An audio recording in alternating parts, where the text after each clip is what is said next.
les amis, bienvenue sur cette quatrième partie qui normalement doit être la dernière de cette série de présentation de demandes de déclaration de valeur de vos diplômes. Dans cette autre partie, je vais finir le processus avec vous.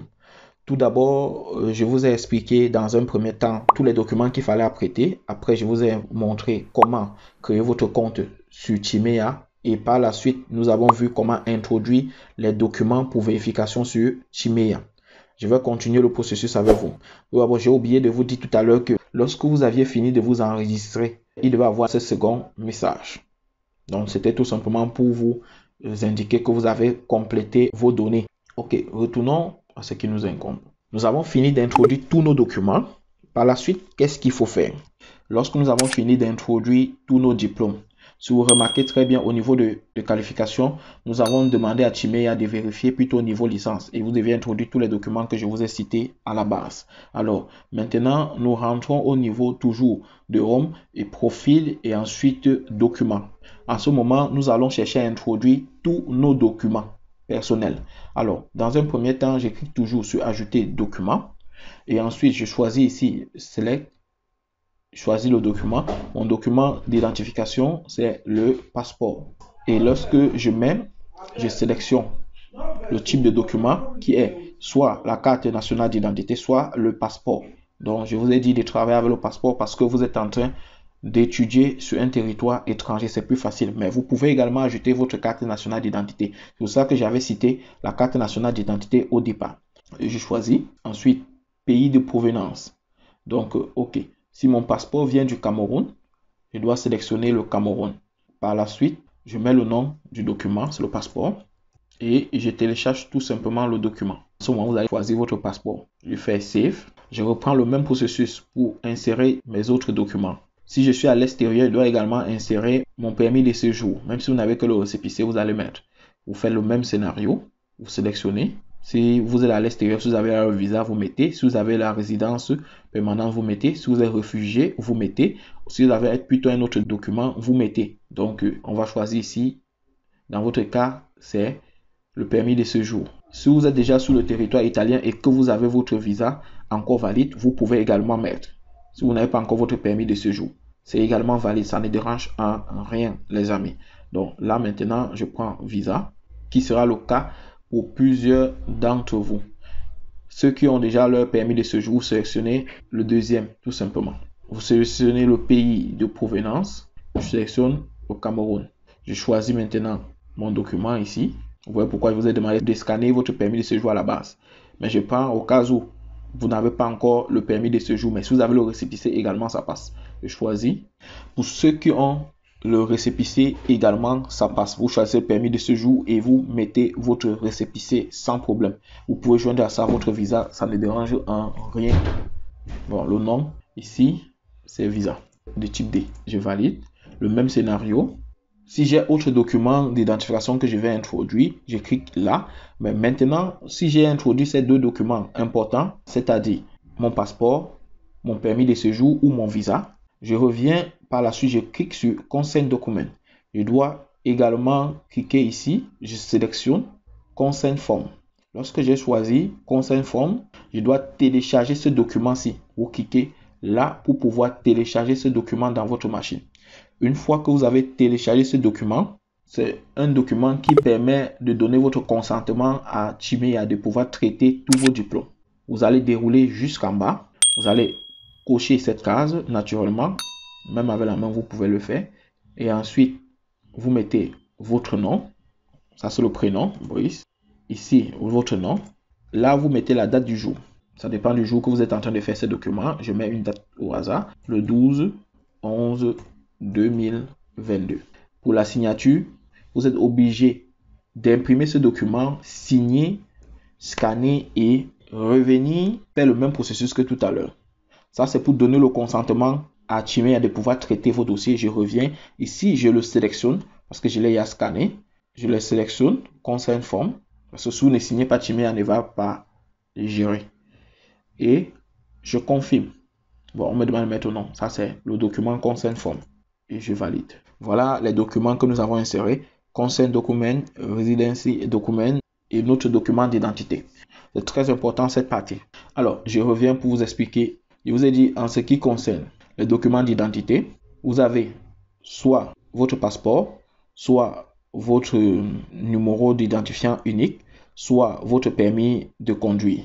Ensuite, vous choisissez le pays. Autre document, si vous avez eu à faire des stages, mais ce n'est pas important ici, vous avez eu à faire des stages, vous avez un certificat de mariage, vous avez une carte étudiant, vous pouvez également insérer. Nous avons introduit les 3 documents importants dans cette phase. Nous allons continuer notre processus naturellement. Vous rentrez au niveau du menu, qui est naturellement toujours notre home page. On choisit Access to Comparability. Alors maintenant, vous allez demander la comparabilité de votre diplôme. C'est ce qui est en principe ce qu'on appelle déclaration de valeur. Mais Timeya appelle ça la comparabilité de votre diplôme. Donc, c'est la même chose, les amis. Et il y a une information que je vais vous donner ici. Au moment où vous allez travailler cette phase, à un moment donné, Timeya va vous demander si vous voulez uniquement l'attestation de comparabilité ou bien vous voulez l'attestation de comparabilité et l'attestation de vérification.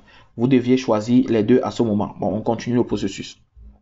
Lorsque vous avez cliqué sur Home, on va Accept to Comparability. En ce moment, Timeya vous informe de leur service. Je peux mettre en français pour que vous puissiez lire. Comme je vous ai expliqué, ils peuvent le faire en 4 semaines ou bien ils peuvent le faire en cas d'urgence en 2 semaines. Bon, maintenant, en ce qui concerne les prix, je vous ai donné les prix à la base. Procédure normale, c'est 150 €. Procédure d'urgence, c'est 250 €. Bon, prestation supplémentaire, ça c'est pour ceux qui veulent qu'on leur envoie, ça ne vous concerne pas. On leur envoie ça soit en Italie, soit par poste, etc. Ça ne leur concerne pas. Timeya va vous envoyer tout ça par mail. Donc, vous n'avez pas besoin de ces frais supplémentaires, selon moi. Vous pouvez lire naturellement pour comprendre comment se passe la prestation de Timeya, tout ce qu'il faut, etc. Bon, ça, je vous explique tout simplement le processus. Lorsque je suis à ce niveau, je clique sur Continuer. Voici la partie dont j'étais en train de vous dire. Timeya va vous demander si vous voulez également une déclaration de vérification. Là, en ce moment, il faut cocher oui.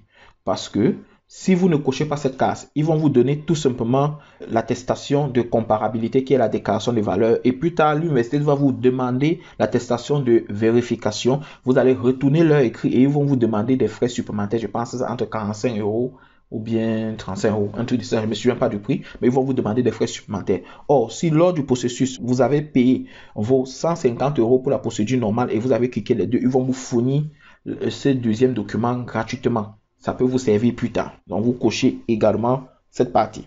Et en ce moment, vous devez encore sélectionner si c'est niveau bac que vous voulez faire vérifier ou si c'est niveau licence. Si c'est niveau bac, vous cliquez le premier. Si c'est niveau licence, vous cliquez deuxième. Donc, ça ne change rien avec tous les documents qu'on a fournis. Bon, j'écris niveau licence parce que je vous ai dit, le niveau licence absorbe le niveau bac naturellement. Donc, ça revient au même processus. Pays de destination, naturellement, c'est pour l'Italie. C'est pour fréquenter en Italie, donc vous allez sélectionner l'Italie. Objectif d'évaluation, c'est pour des fins académiques ou pas. Vous choisissez le premier. C'est pour avoir accès à l'université. Document à certifier. Le document que vous voulez certifier. Si ce n'est pas le bac, c'est un autre document. Vous cliquez là. Vous allez remplir ceci et confirmer. Donc, comme nous avons fait tout à l'heure. Si c'est la licence, oui. Si c'est le bac, oui. Donc, ici, que vous allez remplir comme nous avons fait au préalable. Timeya vous demande de refaire encore le même processus ici. On sélectionne le document, on remplit et on confirme tout simplement. Je ne le fais plus parce que sinon on va rendre la vidéo encore plus longue. Vous devez également signifier ici en quel cours est-ce que vous êtes inscrit. Par exemple, si vous êtes inscrit peut-être niveau bac, c'est que c'est la lauréat. Si vous êtes inscrit niveau licence, c'est que c'est la lauréat magistrale que vous êtes en train de demander. Et si vous avez eu la magistrale et que vous voulez faire le doctorat en Italie, vous allez sélectionner ça. Bon, on prend dans votre cas la magistrale. Je vous ai dit ça absorbe niveau bac. Doctorat, c'est le même scénario. Donc, il n'y a pas trop de différence. Pour autre type de cours, tout est affiché là, les amis. On prend la magistrale. Je vous ai dit cette page est censée être en anglais. Donc, on peut remettre même en anglais pour que ça ne vous trouble pas après. Mais je vous ai montré comment vous pouvez faire pour en revenir en français. Bon, maintenant, voilà tous les documents que nous avons eu à télécharger. Ça, c'est le récapitulatif de tout ce que nous avons eu à télécharger. Ici, que vous allez voir normalement. Et on vous demande votre mode de paiement. Il est fort probable que tout ne soit pas en vert chez moi parce que j'ai mis juste des documents à titre explicatif. Donc, je n'ai pas mis les vrais documents. J'ai juste inséré des documents tout simplement pour vous montrer le processus. Ils peuvent mettre des croix pour signifier que ce n'est pas un vrai document que j'ai mis et c'est vrai. Donc, dans votre cas, vous avez mis des vrais documents. Vous avancez tout simplement. Lorsque je vais faire ce processus, naturellement, je vais me retrouver en train de remplir encore tout ce qu'il faut remplir et je valide et je fais le paiement directement en ligne sur cette partie. Je ne peux plus continuer parce que je ne vais pas le faire, je ne vais pas payer. Donc, vous allez remplir ici à la fin, vous insérez tout simplement le document que vous voulez faire certifier, ce que votre université vous a demandé de certifier. Je prends un exemple, nous allons choisir un document au hasard. Je choisis par exemple, si j'ai l'attestation, je choisis l'attestation. Si j'ai le diplôme, je choisis le diplôme. Ce diplôme vient du Cameroun. Et je vais remplir encore tous ces éléments que nous avons remplis au préalable. Le même scénario. Et je confirme.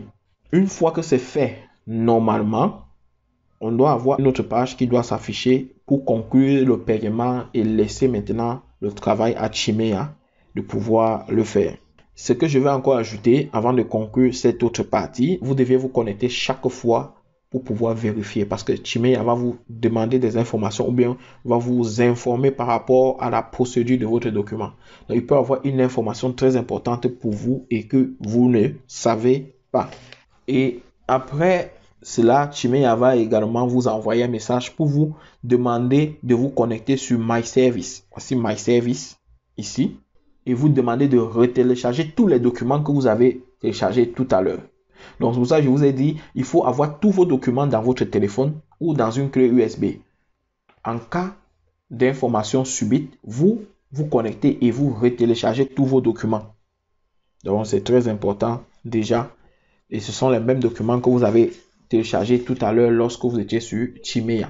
Dans cette dernière étape, je vous ai dit, vous allez tout simplement remplir les informations qu'il faut et vous allez valider le paiement par la suite et Chimea va se faire un joli plaisir de vous contacter. Une autre notification très importante, c'est que Chimea va vous demander de contacter votre université et de répondre rapidement. Donc, vous devez aussi être en contact avec votre université du côté de votre pays de provenance, principalement au Cameroun parce que là, la bureaucratie est très lente. On se retrouve plus tard. S'il y a d'autres informations ou d'autres notifications en ce qui concerne Chimea, je vais vous les poster ici naturellement. S'il y a des mises à jour, je vais également vous les faire parce que pareil que Chimea est en train de visser les dossiers très récemment. Donc, nous allons vous faire un joli plaisir de regarder s'il y a des mises à jour et pouvoir vous donner ces informations. Rendez-vous à la prochaine vidéo. Prenez soin de vous. Ciao, ciao.